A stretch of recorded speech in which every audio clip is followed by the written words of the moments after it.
Shalom, perkenalkan nama saya Susana Selvi Waubun, NIM 2114-2010-14 dari kelas S1 Fakultas Keperawatan Universitas Pembangunan Indonesia Manado, Angkatan 2021. Di sini saya akan membahas sedikit tentang struktur fungsi jaringan dengan dosen pengampu Nerswania Tampilang Escape MKes. Jaringan adalah gabungan dari beberapa atau banyak sel yang memiliki fungsi yang sama dalam satu ikatan.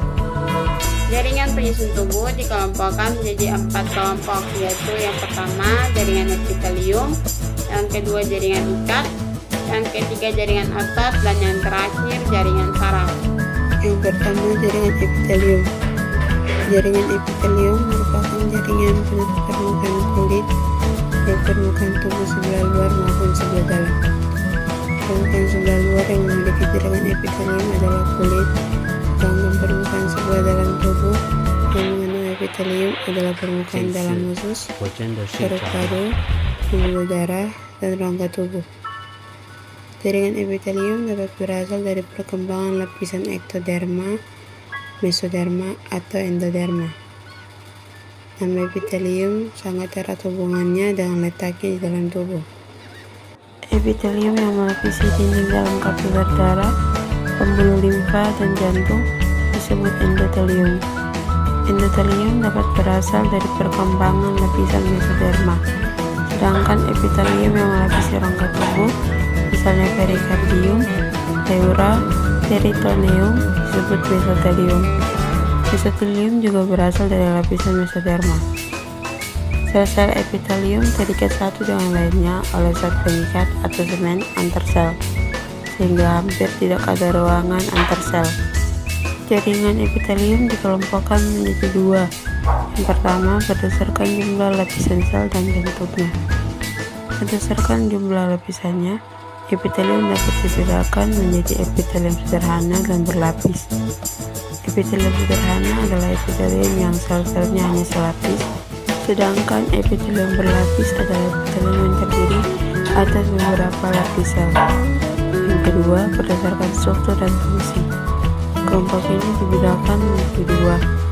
Yang pertama, jaringan epitelium penutup yang berperan melapisi permukaan tubuh dan jaringan lainnya.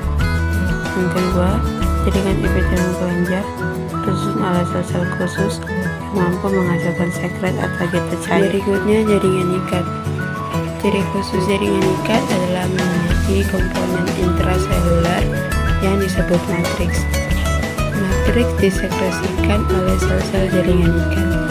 Dengan demikian, secara garis besar, jaringan ikat terdiri atas sel-sel jaringan ikat dan matriks. Berdasarkan bentuk dan reaksi kimianya, serat pada matriks dapat dibedakan menjadi 3 jenis, yaitu serat kolagen, elastin, dan retikuler. Serat kolagen berupa berkas keanekaragaman yang berwarna putih. Seratnya mempunyai daya renggang yang tinggi dengan elastisitas yang rendah. Kolagen terdapat pada tendon. Serat elastin berwarna kuning dan lebih tipis dari serat kolagen. Seratnya mempunyai elastisitas tinggi, terdapat pada pembuluh darah. Serat retikuler hampir sama dengan serat kolagen, tapi berukuran lebih kecil. Serat ini berperan dalam menghubungkan jaringan ikat dengan jaringan lain. Bahan dasar penyusun matriks adalah mukopolisakarida sulfat dan asam hyaluronat. Bentuknya homogen setengah cair.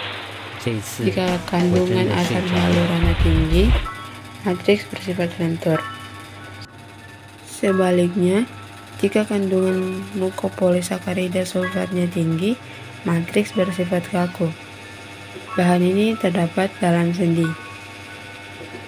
Ada berbagai jenis sel yang tertanam dalam matriks dan memiliki berbagai fungsi, antara lain yang pertama, fibroblast untuk mensekresikan protein, makrofag berbentuk tidak teratur dan khusus terdapat pada pembuluh darah, sel tiang untuk menghasilkan substansi heparin dan histamin, sel lemak khusus untuk menyimpan sel lemak, sel darah putih untuk melawan patogen dan dapat bergerak bebas.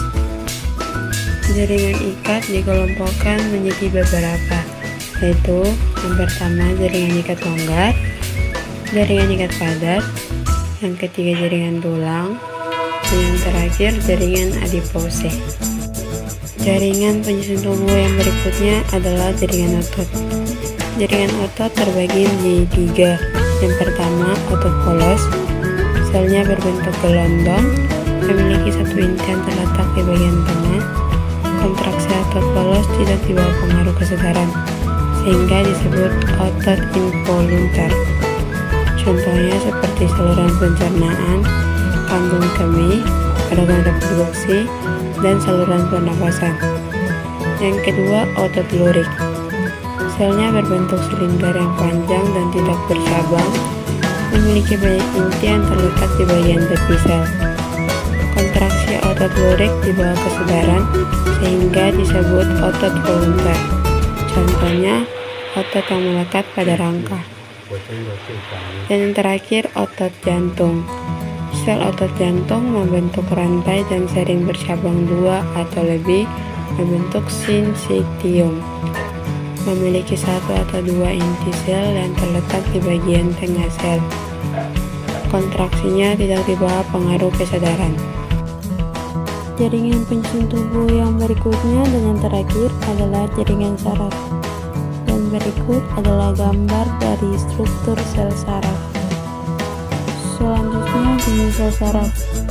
Jenis sel saraf ada tiga. Yang pertama, neuron sensori atau aferen, berfungsi menyampaikan rangsangan dari organ penerima rangsangan atau reseptor kepada sistem saraf pusat, yaitu otot dan sumsum tulang belakang.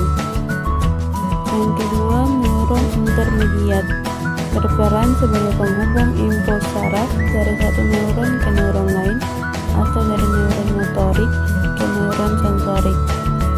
Dan yang terakhir adalah neuron motorik atau eferen, berfungsi mengirimkan impuls dari sistem saraf pusat ke otot dan kelenjar yang akan melakukan respon tubuh. Pada umumnya, neuron motorik menerima impuls dari neuron intermediat. Ada kalanya impuls ditransmisikan dari neuron sensorik ke neuron motorik. Terakhir adalah ringkasan dari segala materi yang tadi dijelaskan. Sel merupakan cikal bakal makhluk hidup yang tentu saja memiliki peran serta fungsi penting dalam setiap makhluk hidup. Banyak ilmuwan yang meneliti mengenai sel karena memang sel merupakan salah satu kajian ilmu terpenting di dalam biologi. Sel terdiri dari organel-organel sel yang mempunyai fungsi dan ciri khas masing-masing demi kelangsungan fungsi sel. Sekian dari saya dan apa yang dapat saya sampaikan. Apabila ada kesalahan kata, mohon maaf.